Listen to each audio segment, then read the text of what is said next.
تعالی محمد صلی اللہ علیہ وسلم.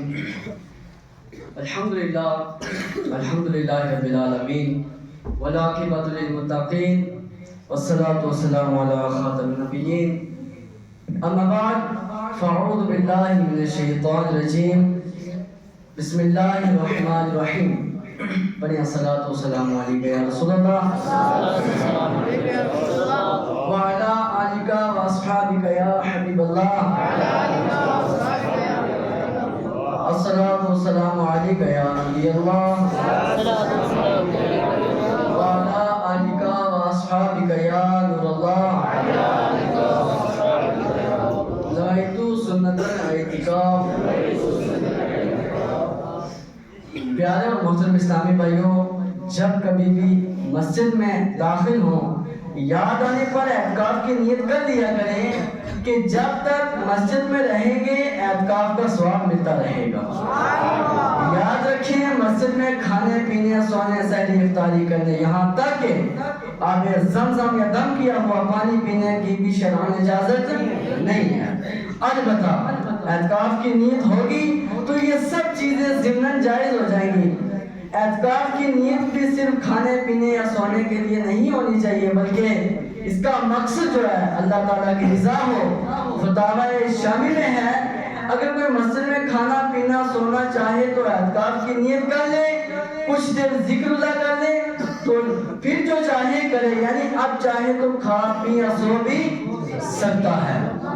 پیارے اور محترم اسلامی بھائیوں، اللہ تبارک و تعالیٰ کا لاکھ لاکھ شکر اور احسان ہے کہ اس رب لم یزل نے ہم سب کو مسلمان پیدا فرمایا اور نبی علیہ السلام کی کا امتی بنا کر اس دنیا میں بھیجا ہے، اور ساتھ ہی ساتھ میں ہم سب کو ایمان جیسی دولت بھی نصیب فرمائی ہے. پیارے اور محترم اسلامی بھائیوں، ہمارے نزدیک آج رجب المرجب کی 15 تاریخ ہے. رجب المرجب کا مہینہ بھی ہمارے نزدیک جلوہ افروز ہے. ہمیں رجب المرجب کی برکتیں بھی حاصل کرنی ہے، اور یہ رجب المرجب کا جو مہینہ ہے اس کی بڑی فضیلتیں ہیں. ہر مہینے کی فضیلتیں ایسا نہیں ہے، لیکن اس کی بھی بڑی فضیلتیں ہیں، کیونکہ رب تبارک و تعالیٰ نے فرمایا کہ یہ جو رجب کا مہینہ ہے یہ میرا ہے، اور اس کے بعد جو آنے والا ہے شعبان وہ میرے محبوب کا مہینہ ہے، یعنی سرکار دو عالم صلی اللہ تعالیٰ علیہ وسلم کا مہینہ ہے. اور اس کے بعد جو آنے والا ہے بڑا ہی برکت والا رمضان المبارک، وہ جو مہینہ ہے نا، رب تبارک و تعالیٰ نے فرمایا وہ جو مہینہ ہے نا وہ میرے محبوب کی امت کا مہینہ ہے. تو یہ جو رجب المرجب کا مہینہ ہے نا، اس میں 27ویں تاریخ غالباً 27ویں تاریخ کو رب تبارک و تعالیٰ نے اللہ کے آخر نبی صلی اللہ تعالیٰ علیہ وسلم کو معراج نصیب فرمائی. ہمیں معراج بھی بنانی ہے انشاءاللہ، رات کو ذکر اللہ بھی کریں گے اس رات. تو پیارے اور محترم اسلامی بھائیوں، سرکار دو عالم صلی اللہ تعالیٰ علیہ وسلم کا فرمان ہے وَصَلُّوا عَلَيَّ فَإِنَّ صَلَاتَكُمْ تَبْلُغُنِي حَيْثُ كُنتُمْ. اور مجھ پر درود پاک پڑھا کرو، بے شک تمہارا درود پاک مجھ تک پہنچتا ہے کہ تم جہاں کہیں بھی ہو. پیارے اور محترم اسلامی بھائیوں، درود پاک کی بھی بے شمار فضیلتیں ہیں. فرمان مصطفیٰ صلی اللہ تعالیٰ علیہ وسلم ہے، آقا نے فرمایا کہ اگر کوئی آپ اچھا کام شروع کرو تو اس سے پہلے اچھی اچھی نیتیں بھی کر لیا کرو. حضور کا فرمان ہے، فرمایا افضل العمل النیت الصادقہ، سچی نیت سب سے افضل عمل ہے. پیارے اور محترم اسلامی بھائیوں، ہر کام سے پہلے اچھی اچھی نیتیں کرنے کی عادت بھی بنا لیجئے کہ اچھی نیت بندے کو جنت میں داخل کر دیتی ہے. پیارے اور محترم اسلامی بھائیوں، اب علم، پیارے اور محترم اسلامی بھائیوں، اچھی اچھی نیتوں کے ساتھ میں نیت کرتا ہوں اپنی اصلاح کے لیے بیان کروں گا. آپ بھی نیت کریں علم سیکھنے کے لیے پورا بیان سنوں گا. بعد بیٹھوں گا، دوران بیان سستی سے بچوں گا، اپنی اصلاح کے لیے بیان سنوں گا. جو سنوں گا دوسروں تک پہنچانے کی کوشش کروں گا. روایتوں میں آیا ہے کہ ایک مرتبہ سنیے ذرا، بڑا ہی پیارا ہے، اگر آپ اس کو دھیان سے سنیں گے، اور میں تو یہ کہتا ہوں کہ یہ جو بیان ہے نا بہت ہی اچھا ہی ہے، کیونکہ یہ بچوں کی تربیت کیسے کریں۔ اب ہمارے محترم اسلامی بھائیو، آپ کو یہ دور حاضر کا زمانہ ہے، معاشرے کی تو آپ دیکھ رہے ہیں کہ کیا کیا ہو رہا ہے، تو اس کے تعلق سے بچوں کی تربیت کیسی کریں، یہ اس ٹاپک پر بیان ہے، تو بچوں سے سنیں۔ ایک مرتبہ ایک شخص اپنے بیٹے کو ساتھ لے کر مسلمانوں کے دوسرے خلیفہ حضرت عمر فاروق اعظم رضی اللہ تعالیٰ عنہ کی خدمت میں حاضر ہوا، عرض کیا، اے امیر المومنین، میرا یہ بیٹا میری نافرمانی کرتا ہے۔ یہ سن کر فاروق اعظم رضی اللہ تعالیٰ عنہ کو جلال آ گیا۔ آپ نے لڑکے کو ڈانٹتے ہوئے فرمایا، کیا تم اللہ پاک سے نہیں ڈرتے؟ والدین اتنے سارے حقوق ہیں، والدین کے اتنے سارے حقوق ہیں، یہ کہتے ہوئے آپ صلی اللہ تعالیٰ علیہ وسلم نے یہ تمام والدین کے حقوق جو ہے نا وہ گنوائے، اور لڑکا خاموشی سے سنتا رہا، یہ تمام نصیحتیں جو ہے نا وہ لڑکا خاموشی سے سنتا رہا، اور پھر کیا عرض کرنے لگا، اے امیر المومنین، والدین کے حقوق تو بہت سارے ہیں، کیا اولاد کے حقوق بھی ہیں یا نہیں؟ تو امیر المومنین نے فرمایا، والدین کے حقوق تو ہے، کیا اولاد کے بھی حقوق ہیں؟ تو فرمایا، ہاں بالکل، والدین پر حق ہے کہ اچھے اخلاق والی عورت سے شادی کرے تاکہ اولاد کو ماں کے سبب شرمندگی نہ ہو، جب اولاد نصیب ہو تو اس کا اچھا نام رکھے، تاکہ اور اسے کتاب اللہ یعنی قرآن مجید کی تعلیم دلوائیں۔ بیٹے نے عرض کیا، اے امیر المومنین، میرے والد نے یہ تینوں کام ہی نہیں کیے، انہوں نے میرا نام ضدی اور جھگڑالو رکھا، مجھے قرآن کریم کی ایک آیت بھی نہیں سکھائی۔ اب حضرت فاروق اعظم رضی اللہ تعالیٰ عنہ والد کی طرف متوجہ ہوئے اور فرمایا، تم کہتے تھے نا کہ بیٹا نافرمان ہے، حالانکہ پہلے تم نافرمان ہو، اٹھو اور مجھ سے دور ہو جاؤ۔ اس بیٹے کے والد سے کہنے لگے، غلطی تو آپ کی ہے، تم نافرمان ہو، جو کہ آپ نے اس کی تربیت اتنی اچھی انداز کے ساتھ کی۔ فرمایا کہ اٹھو اور چلے جاؤ۔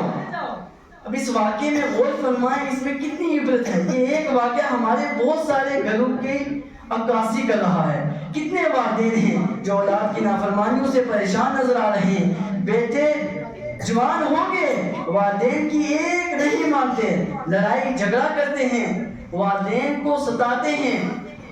کتنے نوجوان ہیں جو بوڑھے والدین کو اولڈ ہاؤس میں چھوڑاتے ہیں، اللہ، کتنے نوجوان ہیں جو والدین کی زندگی سے تنگ آ رہے ہیں۔ یہ نوجوان جب دوستوں کے ساتھ مل کر بیٹھتے ہیں تو والدین کی غیبتیں کرتے ہیں۔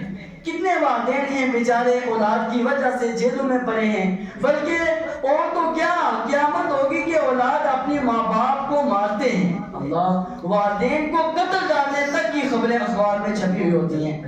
اللہ پاک کی پناہ، یہ انتہائی ظلم ہے۔ اللہ تبارک و تعالیٰ نے فرمایا، فَلَا تَقُلْ لَهُمَا اُفٍّ وَلَا تَنْهَرْهُمَا، تو ان سے اف تک نہ کہنا اور انہیں نہ چڑھنا۔ اللہ اکبر، والدین کے سامنے اف تک بولنے سے منع کیا گیا ہے، تو سوچئے ان کو ستانے، دل دکھانے، ان کے سامنے اونچی آواز سے بولنے، گالیاں دینے، مارنے وغیرہ کا کیا حکم ہوگا؟ الغرض والدین کے حقوق بہت زیادہ ہیں، اتنے ہیں کہ آدمی پورا نہیں کر سکتا۔ حدیثوں میں بتایا گیا، والدین آدمی کی جنت بھی ہیں، دوزخ بھی ہیں، جو ان کی خدمت کرے جنتی ہے، جو نافرمانی کرے جہنمی ہے۔ ماں کی قدموں تلے جنت ہے، باپ جنت کی چوکھٹ ہے۔ والدین کی ناراضگی میں اللہ پاک کی ناراضگی ہے، والدین کی رضا میں اللہ پاک کی رضا ہے۔ جو والدین کا نافرمان ہو اس کی کوئی عبادت قبول نہیں ہوتی۔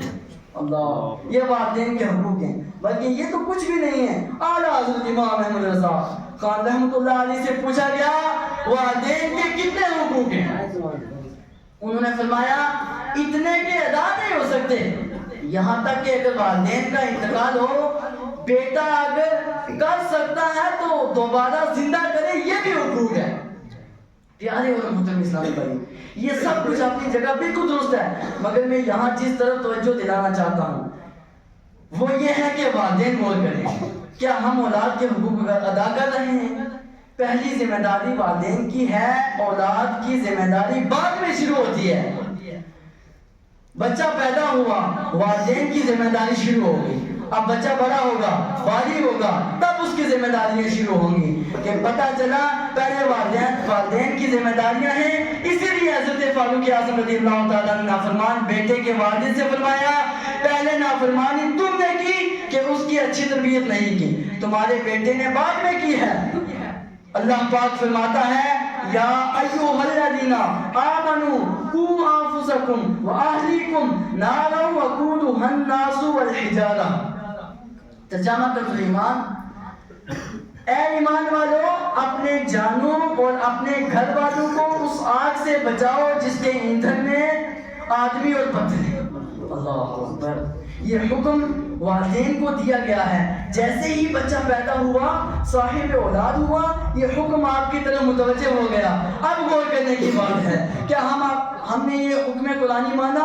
کیا ہم نے اولاد کی اچھی تربیت کر رہے ہیں؟ اگر بچپن میں ان کی تربیت ہی اچھی نہ کی، بچے کی عادات نہ سنواریں گے، اسے قرآن نہ پڑھایا گیا، اسے حلال حرام کی تعلیم نہ دلوائے گی، بچہ اٹھتا بیٹھنا کہاں ہے، اس کے دوست کیسے ہیں، یہ جہاں پڑھتا ہے وہ ادارہ کیسا ہے، نصاب کیسا ہے، گھر میں اس کے رویے کیسے ہیں، باہر اس کے رویے کیسے ہیں، اب ان تمام چیزوں پر والدین کو غور کرنا چاہیے۔ اس لیے ہم سب کو چاہیے کہ اپنی اولاد کو اچھی تربیت پر رکھیں۔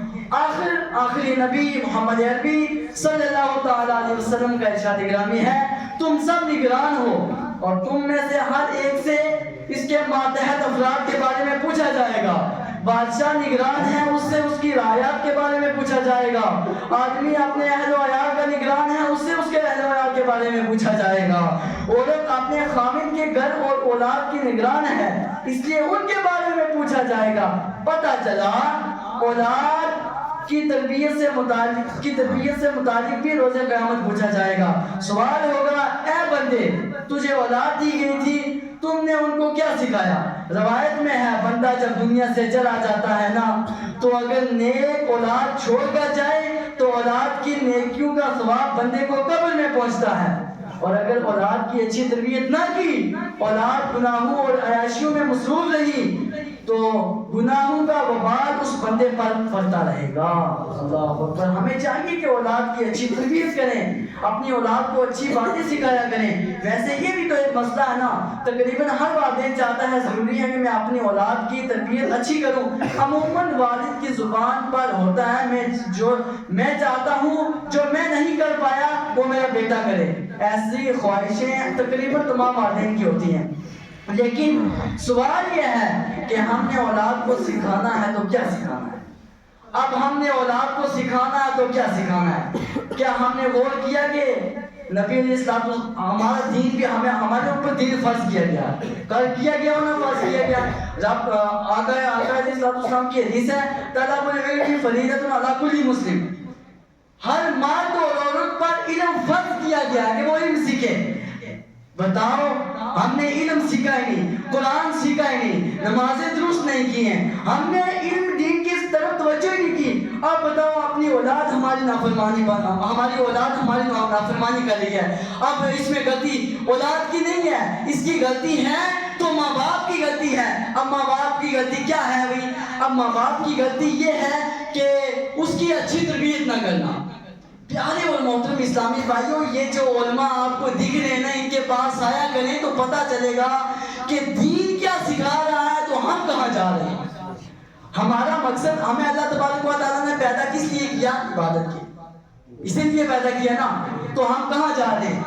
ہم نبی علیہ السلام کا راستہ چھوڑ کر، صحابہ کا راستہ چھوڑ کر، اہل بیت کا راستہ چھوڑ کر، وہ جو اللہ کے ولی، ان کے تمام کا راستہ چھوڑ کر، ان کے نقش قدم پر نہ چلتے ہوئے غیروں کا ہم راستہ اپنا رہے ہیں۔ پیارے اور محترم اسلامی بھائیوں، اپنے بچوں کو سکھائیں کہ مدارسوں کے تعلق سے سکھائیں، حضور کی محبت سکھائیں، پتہ چلے گا، حضور کی محبت سکھائیں تب پتہ چلے گا کہ دین کیا ہے۔ اب اہل بیت کی بھی محبت سکھائیں، صحابہ کی بھی محبت سکھائیں۔ اب حضور کی محبت کی بات آ ہی گئی تو سن لیجئے، ایک واقعہ سن لیجئے کہ سرکار دو عالم صلی اللہ تعالیٰ علیہ وسلم کے زمانے میں یہودی کے